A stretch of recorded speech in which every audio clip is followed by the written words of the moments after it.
Hi friends, welcome to Shan baby foods. ಇವತ್ತು ಚಿಕ್ಕ ಮಕ್ಕಳಿಗೆ ದಾಳಂಬ್ರಿ ಹಣ್ಣನ್ನು ಯಾವಾಗ ಸ್ಟಾರ್ಟ್ ಮಾಡಬೇಕು, ಎಷ್ಟು ಪ್ರಮಾಣದಲ್ಲಿ ಕೊಡಬೇಕು, ಯಾವ ರೀತಿ ಕೊಡಬೇಕು ಅಂತ ಕಂಪ್ಲೀಟಾಗಿ ತಿಳಿಸ್ಕೊಡ್ತಾ ಇದ್ದೀನಿ. ವಿಡಿಯೋನ ಎಲ್ಲೂ ಸ್ಕಿಪ್ ಮಾಡ್ತೀರಾ, ಪ್ಲೀಸ್ ಪೂರ್ತಿಯಾಗಿ ನೋಡಿ.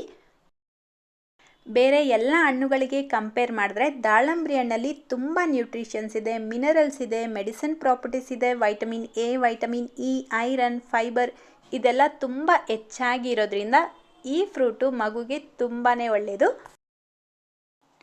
ಇನ್ನು ಈ ದಾಳಂಬ್ರಿ ಹಣ್ಣನ್ನು ಮಗುಗೆ ಯಾವಾಗ ಸ್ಟಾರ್ಟ್ ಮಾಡಬೇಕು ಅಂದರೆ 5 ಕಂಪ್ಲೀಟಾಗಿ 6 ರನ್ನಿಂಗ್ ಇರುತ್ತಲ್ವ, ಆ ಮಕ್ಕಳಿಗೆ ನೀವು ಸ್ಟಾರ್ಟ್ ಮಾಡ್ಬೋದು. ಅಂದರೆ 6 ತಿಂಗಳ ಮಕ್ಕಳಿಗೆ ನೀವು ಇದನ್ನು ಕೊಡ್ಬೋದು.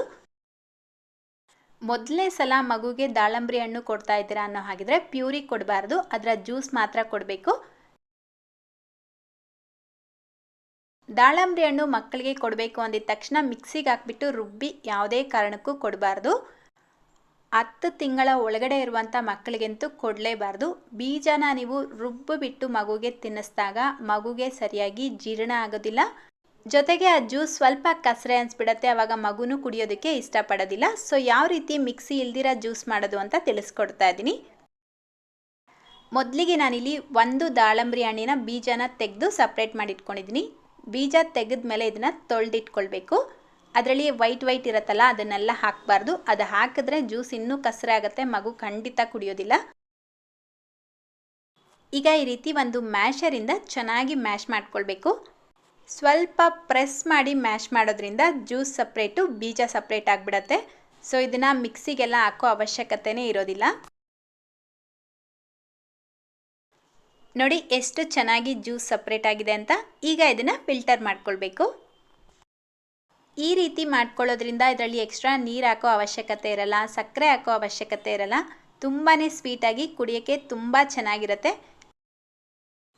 ಮೊದಲನೇ ಸಲ ನೀವು ಪಾಪುಗೆ ದಾಳಂಬ್ರಿ ಹಣ್ಣು ಕೊಡ್ತಾ ಇದ್ದೀರಾ ಅನ್ನೋ ಹಾಗಿದ್ರೆ 2 ಅಥವಾ 3 ಟೀ ಸ್ಪೂನಿಂದ ಸ್ಟಾರ್ಟ್ ಮಾಡಬೇಕು. ಮಗುಗೆ ಅಡ್ಜಸ್ಟ್ ಆಗ್ತಾ ಇದ್ದಂಗೆ ನೀವು ಕ್ವಾಂಟಿಟಿನ ಜಾಸ್ತಿ ಮಾಡ್ಕೊಳ್ತಾ ಹೋಗ್ಬೋದು. ಹಾಗೆ ಫಸ್ಟ್ ಟೈಮ್ ಕೊಡಬೇಕಾದ್ರೆ ಇದೇ ಥರ ಜ್ಯೂಸ್ ಮಾತ್ರ ಕೊಡಬೇಕು. ಜ್ಯೂಸಲ್ಲಿ ಯಾವುದೇ ರೀತಿ ಬೇರೆ ಹಣ್ಣುಗಳನ್ನು ಮಿಕ್ಸ್ ಮಾಡಿ ಕೊಡಬಾರ್ದು.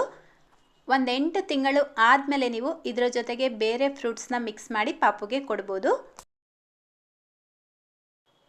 ಯಾವ ರೀತಿ ಪಾಪುಗೆ ದಾಳಂಬ್ರಿ ಹಣ್ಣಿನ ಜ್ಯೂಸ್ನ ಬೇರೆ ಹಣ್ಣಿನ ಜೊತೆ ಮಿಕ್ಸ್ ಮಾಡಿ ಕೊಡೋದು ಅಂತ ನೋಡೋಣ. ನಾನಿಲ್ಲಿ 1 ಆ್ಯಪಲ್ನ ಸಿಪ್ಪೆ ತೆಗೆದು ಸಣ್ಣದಾಗಿ ಕಟ್ ಮಾಡಿ ಇಟ್ಕೊಂಡಿದ್ದೀನಿ. ಈಗ ಇದನ್ನು ಈ ರೀತಿ ಒಂದು ಸ್ಟೀಮರ್ ಪ್ಲೇಟಲ್ಲಿ ಹಾಕಿಬಿಟ್ಟು ನೋಡಿ, ಮೊದಲು ಒಂದು ಪಾತ್ರೆಯಲ್ಲಿ ಸ್ವಲ್ಪ ನೀರು ಬಿಸಿಗೆ ಇಟ್ಕೊಂಡಿದ್ದೀನಿ. ನೀರು ಕುದೀತಾ ಇರಬೇಕಾದ್ರೆ ಈ ಪಾತ್ರೆನ ಅದ್ರ ಮೇಲ್ಗಡೆ ಇಟ್ಬಿಟ್ಟು ಒಂದು ಲಿಡ್ನ ಕವರ್ ಮಾಡಿ ಮೀಡಿಯಮ್ ಫ್ಲೇಮಲ್ಲೇ 10 ನಿಮಿಷ ಬೇಯಿಸ್ಕೊಳ್ಬೇಕು. ನೀವು ಬೇಕಿದ್ರೆ ಇಡ್ಲಿ ಕುಕ್ಕರ್ನಲ್ಲೂ ಬೇಯಿಸ್ಕೊಳ್ಬೋದು. ನೋಡಿ, ಕರೆಕ್ಟಾಗಿ 10 ನಿಮಿಷ ಆದಮೇಲೆ ಆ್ಯಪಲ್ ಎಲ್ಲ ಸಾಫ್ಟಾಗಿ ಬೆಂದಿರುತ್ತೆ.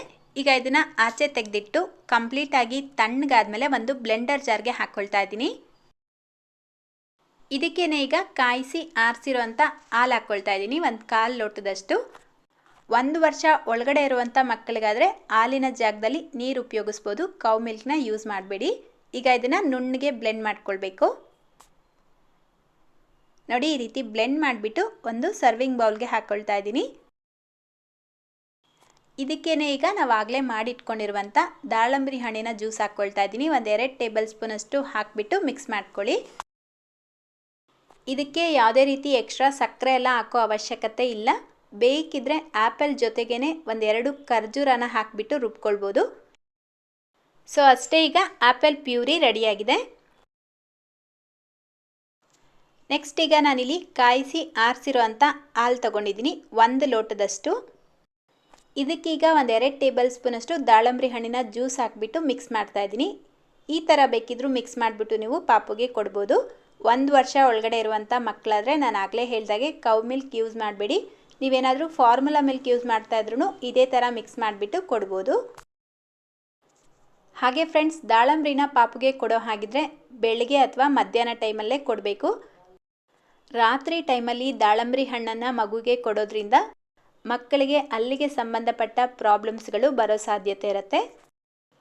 ಹಾಗೆ ತುಂಬ ಜಾಸ್ತಿ ಪ್ರಮಾಣದಲ್ಲಿ ಈ ಜ್ಯೂಸ್ನ ಮಗುಗೆ ಕೊಡೋದ್ರಿಂದ ಮಕ್ಕಳಿಗೆ ಲೂಸ್ ಮೋಷನ್ ಆಗೋ ಚಾನ್ಸಸ್ ಇರುತ್ತೆ.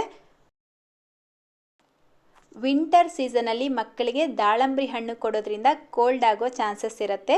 ಸೊ ನೀವು ಜ್ಯೂಸ್ ತೆಗೆದ ತಕ್ಷಣ ಡಬಲ್ ಬಾಯ್ಲಿಂಗ್ ಅಂತ ಹೇಳ್ತಾರಲ್ವ, ಮೊದಲು ನೀರು ಬಿಸಿಗಿಟ್ಬಿಟ್ಟು ನೀರು ಚೆನ್ನಾಗಿ ಬಿಸಿ ಆದಮೇಲೆ ಒಂದು ಗ್ಲಾಸಲ್ಲಿ ನೀವು ತೆಗೆದಿಟ್ಕೊಂಡಿರುವಂಥ ದಾಳಂಬ್ರಿ ಜ್ಯೂಸನ್ನು ಹಾಕಿಬಿಟ್ಟು ಆ ಗ್ಲಾಸ್ನ ನೀರೊಳಗಡೆ ಇಟ್ಬಿಡಿ. ಸೊ ಅದು ಸ್ವಲ್ಪ ಉಗುರು ಬೆಚ್ಚಗಾದ್ಮೇಲೆ ಅದನ್ನು ಪಾಪುಗೆ ಕುಡಿಸೋದ್ರಿಂದ ಮಕ್ಕಳಿಗೆ ಕೋಲ್ಡ್ ಆಗೋದಿಲ್ಲ. ಜ್ಯೂಸ್ನ ಯಾವುದೇ ಕಾರಣಕ್ಕೂ ಬಿಸಿ ಮಾಡಬಾರ್ದು. ಬಿಸಿ ನೀರಲ್ಲಿ ಜ್ಯೂಸ್ ಗ್ಲಾಸ್ನ ಇಡೋದ್ರಿಂದ ಜ್ಯೂಸ್ ಲೈಟಾಗಿ ಉಗುರು ಬೆಚ್ಚಗಾಗತ್ತೆ, ಅದನ್ನು ಕುಡಿಸ್ಬೇಕು. ಇದನ್ನು ಮಾತ್ರ ನೆನಪಲ್ಲಿ ಇಟ್ಕೊಳ್ಳಿ. ಬರೀ ದಾಳಂಬ್ರಿ ಹಣ್ಣಿನ ಜ್ಯೂಸು ಅಂತಲ್ಲ, ಆರೆಂಜು, ಮೂಸಂಬಿ ಜ್ಯೂಸು ಇದೆಲ್ಲ ಕೊಡ್ತೀರಲ್ವ ವಿಂಟರ್ ಸೀಸನಲ್ಲಿ. ಸೊ ಮಕ್ಕಳಿಗೆ ಕೋಲ್ಡ್ ಆಗಬಾರ್ದು ಅನ್ನೋ ಹಾಗಿದ್ರೆ ಈ ಮೆಥಡ್ನ ಫಾಲೋ ಮಾಡಿ, ಖಂಡಿತ ಮಕ್ಕಳಿಗೆ ಕೋಲ್ಡ್ ಆಗೋದಿಲ್ಲ. ಹಾಗೆ ನೀವು ಈ ಜ್ಯೂಸ್ ಕುಡಿಸಿದ್ಮೇಲೆ ಇದು ಯಾವ ಕಲರ್ ಇದೆಯೋ ಇದೇ ಥರನೇ ಮಕ್ಕಳು ಮೋಷನ್ ಪಾಸ್ ಮಾಡ್ತಾರೆ. ಸೊ ಅದರಿಂದ ಭಯ ಪಡೋ ಅವಶ್ಯಕತೆ ಇಲ್ಲ. ಹಾಗೆ ಫ್ರೆಂಡ್ಸ್, ನಮ್ಮ ಚಾನಲಲ್ಲಿ ಬೇಬಿ ರಿಲೇಟೆಡ್ ವಿಡಿಯೋಸ್, ಬೇರೆ ಯಾವ ರೀತಿ ವಿಡಿಯೋಗಳನ್ನು ನೋಡೋದಕ್ಕೆ ನೀವು ಇಷ್ಟಪಡ್ತೀರಾ ಅನ್ನೋದನ್ನು ಪ್ಲೀಸ್ ಕಮೆಂಟ್ ಮಾಡಿ ತಿಳಿಸಿ. ಖಂಡಿತ ಆ ವಿಡಿಯೋಗಳನ್ನು ನಾನು ಶೇರ್ ಮಾಡ್ತೀನಿ. ಸೊ ನೋಡಿದ್ರಿ ಅಲ್ವಾ, ಇವತ್ತಿನ ವಿಡಿಯೋದಲ್ಲಿ ಡೀಟೇಲ್ ಆಗಿ ದಾಳಂಬ್ರಿ ಹಣ್ಣಿನ ಬಗ್ಗೆ ತಿಳಿಸ್ಕೊಟ್ಟಿದ್ದೀನಿ. ಮಕ್ಕಳಿಗೆ ಯಾವ ರೀತಿ ಕೊಡಬೇಕು, ಯಾವ ಸ್ಟೇಜಲ್ಲಿ ಕೊಡಬೇಕು, ಎಷ್ಟು ಪ್ರಮಾಣದಲ್ಲಿ ಕೊಡಬೇಕು ಅಂತ ತಿಳಿಸ್ಕೊಟ್ಟಿದ್ದೀನಿ. ವಿಡಿಯೋ ಇಷ್ಟ ಆಯಿತು ಅಂತ ಕೂಡ ಅಂದ್ಕೊಳ್ತೀನಿ. ಇಷ್ಟ ಆಗಿದ್ರೆ ಪ್ಲೀಸ್ ಲೈಕ್ ಮಾಡೋದ್ರ ಜೊತೆಗೆ ನಿಮ್ಮ ಫ್ರೆಂಡ್ಸ್ ಮತ್ತು ಫ್ಯಾಮಿಲಿಯವ್ರ ಜೊತೆಗೂ ಈ ವಿಡಿಯೋನ ಶೇರ್ ಮಾಡಿ. ಇದೇ ರೀತಿ ಮತ್ತೊಂದು ವಿಡಿಯೋದೊಂದಿಗೆ ಮತ್ತೆ ಸಿಗೋಣ. Thank you.